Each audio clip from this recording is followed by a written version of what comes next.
remember who I said it to. I actually think I said it to Julie, which is probably accurate because I say everything that's super offensive to her first.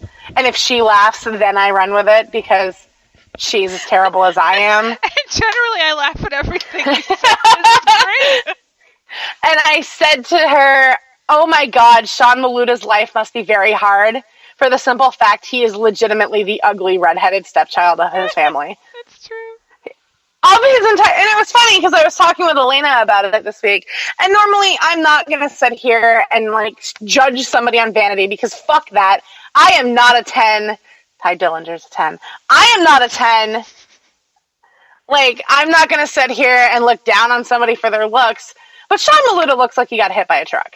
And when you look at his family, like, you've got Rikishi, who is a big man, but he is drop-dead gorgeous.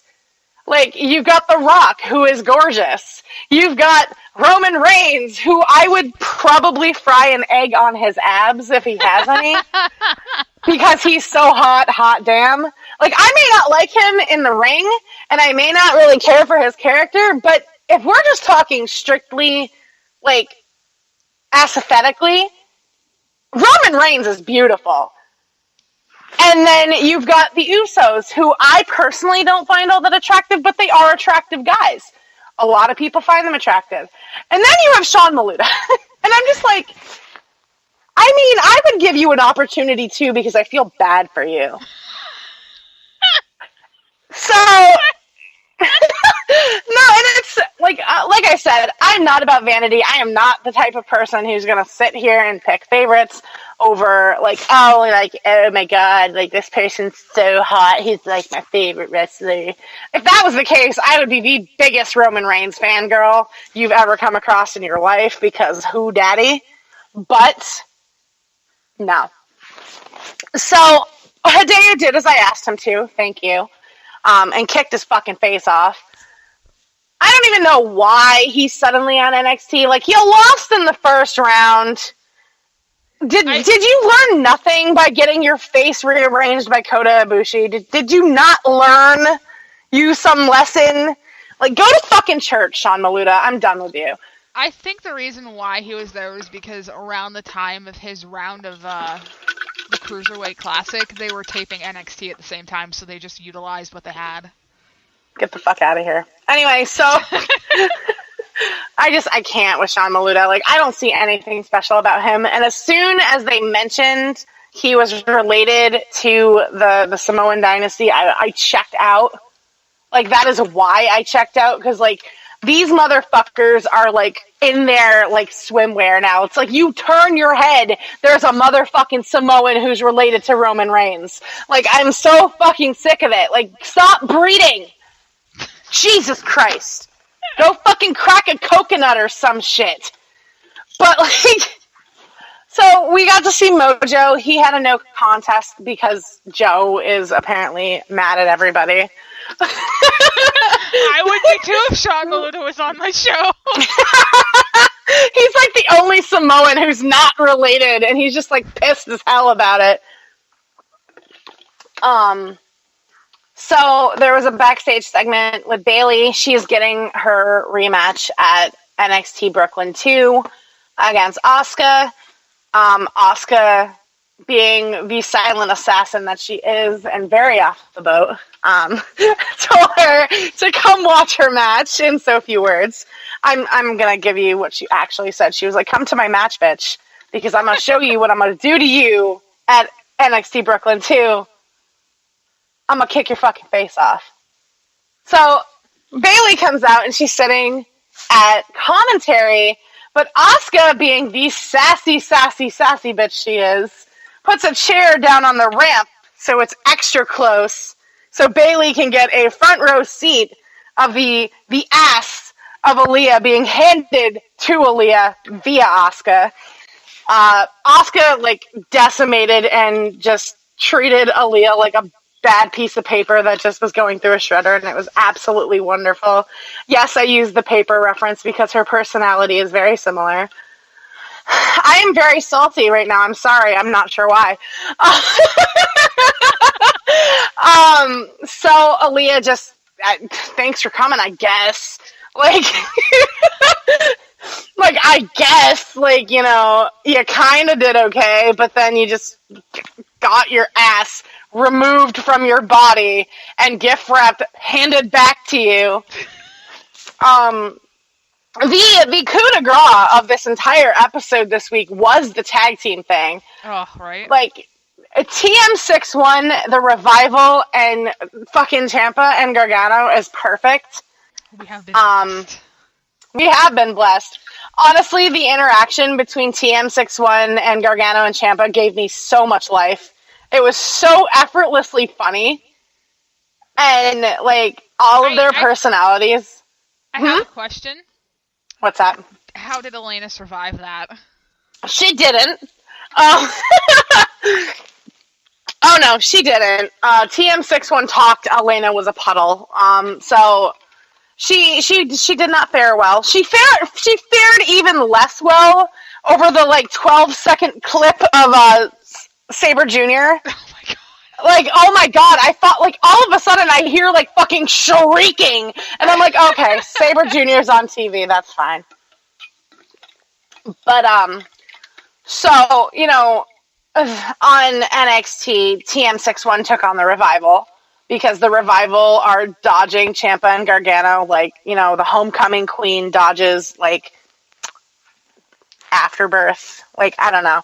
Like, contraception. So, yeah, like, that's the thing. But, you know, it's a prom night, like, fucking, and, you know, stuff. So, TM61 lost to the Revival, which is not exactly a bad thing, because the Revival are the greatest tag team in the world. Just ask them. They'll tell you. Guys out. And then, so, Gargano and Ciampa come out after the fact, and, like, the promo that they shot was so funny. Like, if you haven't seen it, you need to go back and watch it, because I'm not even going to try to ad-lib it. It was fucking hysterical. Pokemon, that's all you need to know. Yeah. So many pop culture references. They won all of the awards. But I saved the best part of NXT for last. I feel like I need to share this glorious moment with all of you. I see where this is going. If you know what? I will let you explain this because I'm currently having war flashbacks. So please continue. So Julie's war flashbacks involve this guy's former tag team partner, but so NXT has finally been blessed. We have finally been gifted something even better than the gift of... No, it's not. It's beautiful, though. Like, it's equally as beautiful. It's equally as Canadian. It is Bobby Roode, okay? Like, Julie absolutely is just like, meh, because she is just... I had my heart broken, god damn it! She was a James Storm girl. Oh, God. Because apparently I like him drunk and Southern.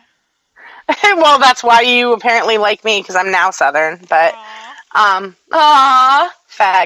So, Bobby Roode comes out, and at first it kind of feels like a face promo, which I'm not comfortable with, because Bobby Roode is not a face, ever, so stop it!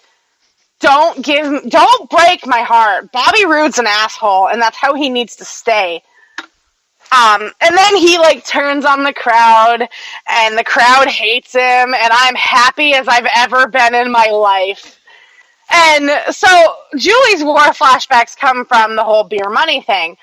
James Storm was in NXT for all of 12 and a half seconds, and then he went back to TNA because herp-a-derp-a-derp, beer money, and then money leaves. And he left. Pretty hard. He left and in beautiful fashion because now he is not money, he is glorious. And it's beautiful. Like, I think that if they continue this path of him just being this, like, arrogant, pompous piece of douche fuck, I'm gonna be happy. Because, like, we were actually talking about how him and Aries would make, like, the perfect tag team. Like, we don't deserve that, but we want it really badly. Well, there's a lot of things we don't deserve but got anyways this week. It's true. That is true. But honestly, overall, NXT wasn't bad. We got, Hideo Itami back. We got to see Asuka absolutely ruin Aaliyah. And like, I'm not gonna sit here and bash Aaliyah because in the ring she's solid. She really, honestly is. It's just unfortunate when newspaper clippings that are 7.5 years old on the side of the road that have just been left there have more personality. The tag team division is still hot. You really, it was alright. Like, it wasn't bad. Could have been better, could have been worse. I mean, it's really nothing to write home to mom about this week, but not bad. Except Sean Maluda really needs to go back to whatever hole he crawled out of. I have a feeling Sean Maluda is going to be one of those kids that I just, hate for no reason. There's been a few of them. Yeah, right? There's been a few people that I hate for no reason. I feel that. Whatever. I just like to hate things. Good times. We got 3 minutes, so I could probably cut off here, and then we can kind of saunter over to Raw and Smackdown in the next block. Raw, Smackdown, the Cruiserweight Classic, which we don't deserve. We're not worthy! We're not worthy! Okay, we'll see you honestly, on the side. Yes. Refresh your pages!